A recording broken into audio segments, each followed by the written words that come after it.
The scoring loop said Bobby Pierce won, but some armchair officials saw things differently. We'll dive into the Lucas Deer Creek finish today, plus talk weekend results, some sprint car ride news, and tonight's XR Super Series show. Let's go.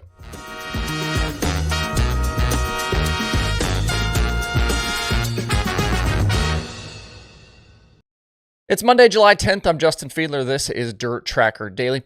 It is Eldora Million Week action gets rolling on Wednesday, and we'll be talking about it plenty over the next several days. If you are going to be at Eldora for the Million in Kings Royal coming up, be sure to visit our friends at Whistle Stop Bar and Grill, located just south of the track, 6 miles down 118 in Ansonia, Ohio. Once you leave Eldora and head south, it's a straight shot there. You literally don't have to make any turns as the Whistle Stop sits right on 118. That is Main Street in Ansonia. If you get to the train tracks, turn around. You went too far. The Whistle Stop have been huge supporters of dirt racing with partnerships with Sheldon and Jack Hodenshield, Rico Abreu, Chris Wyndham, Cap Henry, the Dirt Nerds, Eldora Speedway, and now Dirt Tracker. They offer indoor and outdoor dining for breakfast, lunch, and dinner, or you can order online at whistlebarandgrill.com, and you can take it back to the Eldora campground. Got a really big menu. I'm sure everyone in your group can find something good to eat. So be sure to visit our friends at Ohio's favorite train depot, the Whistle Stop, while in town for Eldora's historic week. We closed out last week talking about drama between Ricky Thornton Jr. and Hudson O'Neal at Deer Creek with Lucas, and we'll start this week with more drama at Deer Creek with Lucas.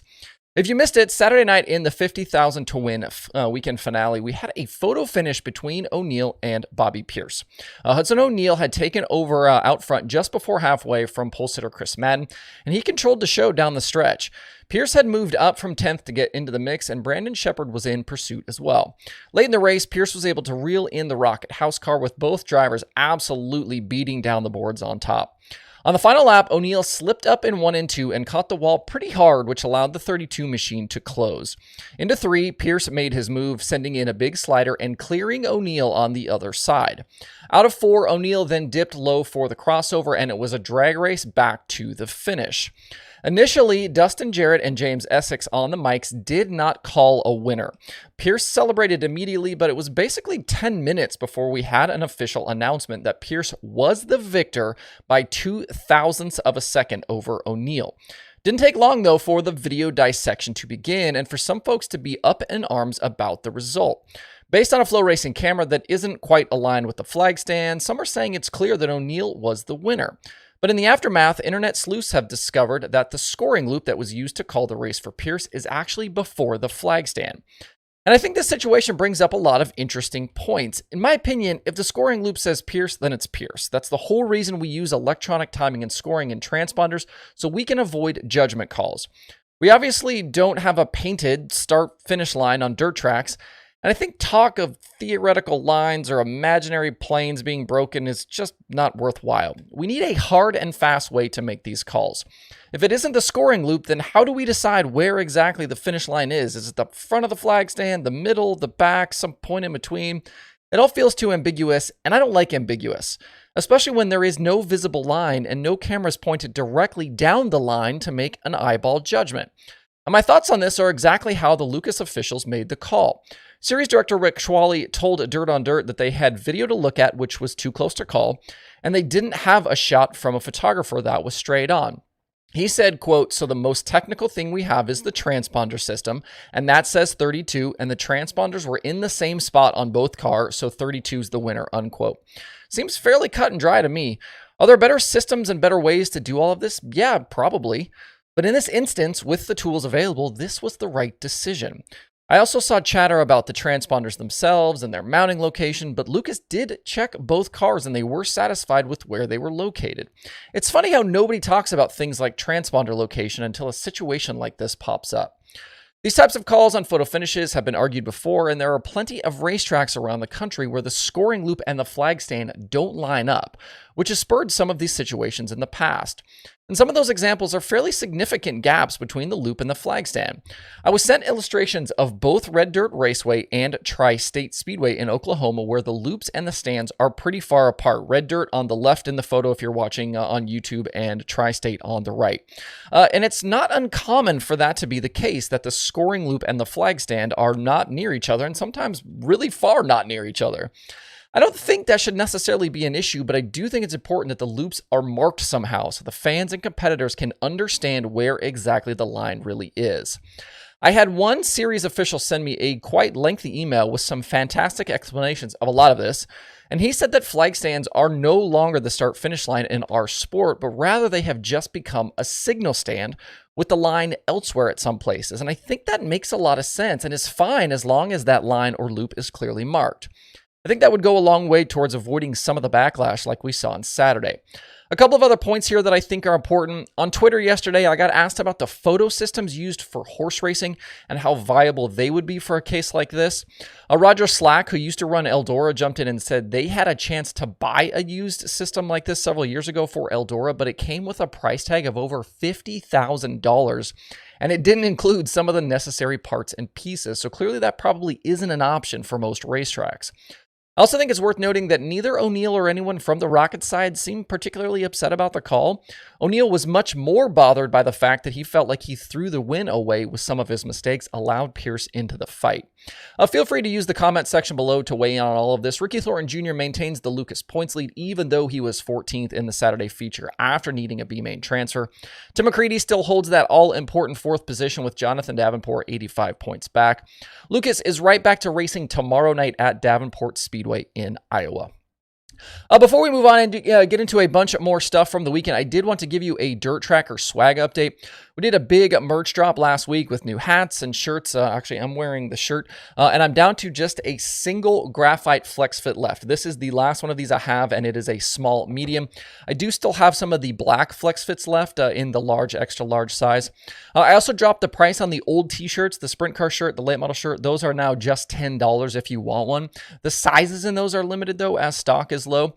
And as of Saturday, there are some fresh sticker options available in the store. I've restocked the sprint car stickers, which I can't seem to keep in stock. And I've added 2 new car versions. One is a midget, like that, and one is a modified. The modified has been requested. So those are in the store now. They are all $5 each. Will ship free if that's all you want. You can check out all of the DIRTRACKR merch, including hats, shirts, stickers, and can koozies over at shop.dirtrackr.com.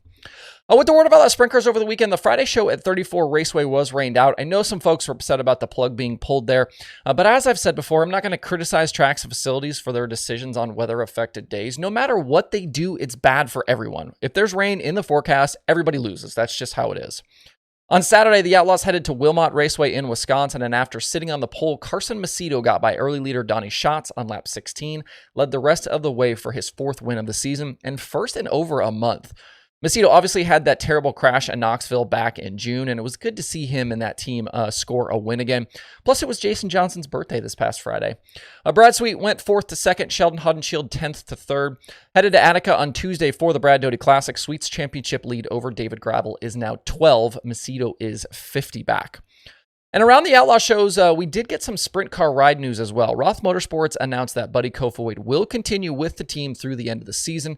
They'll run a pick-and-choose schedule, including the big events like the Million, the Kings Royal, Knoxville Nationals. Crew Chief Dylan Buswell will continue to lead that effort. Obviously not a surprising move here. This was an announcement we were expecting.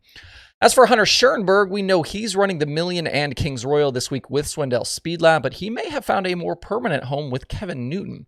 Newton has been running some himself this season, but Schuerenberg was in a second winged car for him with the Outlaws at Wilmot. If you don't know Newton, you may have seen his sponsorships lately around the sport. He's the CEO of Honest Abe Roofing, which is based in Terre Haute, Indiana. They are on the side of Logan Seaby's non-wing sprint car, and they are a partner of USAC this season. Schuerenberg ran with Newton as well during the recent IRA show at Fairbury, and it sounds like this pairing could continue into the future. Over to the All-Stars, our 2 main points contenders split the weekend win. Zeb Wise flat dominating at Ransomville. He won by 11 seconds over Kerry Madsen and Chris Windham. Tyler Courtney led all 35 laps Saturday at Sharon to score the Lou Blaney Memorial win over Windham and Zeb. Points battle did close up just a little bit. Zeb gained 8 points on Sunshine with the 2 weekend podiums. It was 68 points between them. Now it's 60. The All-Stars are quiet this week, but we'll follow up the Kings Royal and Million with a Tuesday stop at Lernerville for the $25,000 Don Martin Memorial Silver Cup. If you're curious, go check out the stats, DIRTRACKR.com/analytics. Click on the All-Stars section. Zeb and Sunshine both better this season in terms of average finish and a lot of the main stat categories. And Chris Wyndham has taken a really big step forward as well. Seems to be paying off that move that Lane Racing made. Kerry Madsen, 2 top 5s in his first All-Star races with Vermeer. At Macon Speedway Friday and Saturday, I thought the USAC National Sprint Cars put on some really great shows. The USAC National Sprint Cars, non-wing 410 cars on such a little racetrack always seems to be like a good idea. Mitchell Moles was the Friday winner. Brady Bacon bounced back Saturday to win after crashing in that Friday feature. Bacon's Friday crash was a strange one to me, kind of watching him slide high out of 2 and catch the wall at the opening. We also had Justin Grant hitting an infield push truck and the safety workers needing several minutes to kind of untangle the 2 cars. It was a good thing it was just a show-up points-only weekend of the 2 nights, as Grant and points leader Jake Swanson had weekends to absolutely forget. Sprint cars are back July 21st at Gas City to begin Indiana Sprint Week. Other sprint car winners this weekend included Matt Covington and Jason Martin splitting the ASCS victories at Dodge City. They're still separated by 58 points in the championship, with everyone else triple digits back. National Tour continues this coming weekend with stops at Thunderbird and Batesville. Out in California, Chase Johnson started 9th, picked up the NARC win at Petaluma, even surviving contact with a slowing lap car. That same lap car did end Dominic Scelzi's night after he led 18 of the 30 laps. Justin Sanders and Corey Day were also on the podium. They don't have updated point standings over on the NARC website yet, but Corey Day should have extended his points lead with the issues for Scelzi. Brian Brown won Saturday at Knoxville. Danny Dietrich and Devin Borden took wins at Lincoln and Port Royal, and Christopher Traum won Sunday at Huset's. Weekend Summer Nationals winners included Brian Shirley Friday night at Farmer City. Ashton Winger won Saturday at Highland, and Dylan Thompson picked up a stunner on Sunday at Hopstadt after leader Shannon Babb was impeded by a lapper in the final 2 corners, allowing Thompson by for the win. Jason Fager was the Week 4 champion. Josh Rice picked up on the Ironman win at Hilltop. Frank Heckenhouse Jr. was a dirt car winner at Fairbury. Tyler Carpenter won Saturday at Tyler County. And Drake Troutman was a $10,000 winner on Sunday at Brush Creek. If you want some racing tonight, the XR Super Series late models are headed for Dubuque Speedway. 20,000 to win, 2,000 to start. With 2 races complete, Hudson O'Neal leads that championship over Mike Marlar and Dale McDowell. Coming off the Deer Creek weekend with Lucas, looks like a lot of big names are expected at Dubuque, including Bobby Pierce, Ricky Thornton Jr., O'Neal, Marlar, Brandon Overton, Brandon Shepard, Chris Madden, Devin Rand, Jonathan Davenport, and a whole lot more. The last time a big touring series was at Dubuque was 2018 when B-Shep picked up the win over Chris Simpson and Jimmy Mars. Simpson does have a recent Mars Series win at Dubuque. That was in August of 2022. Racing starts tonight at 6:30 with hot laps. If you can't get there, you can watch the action live on XR+.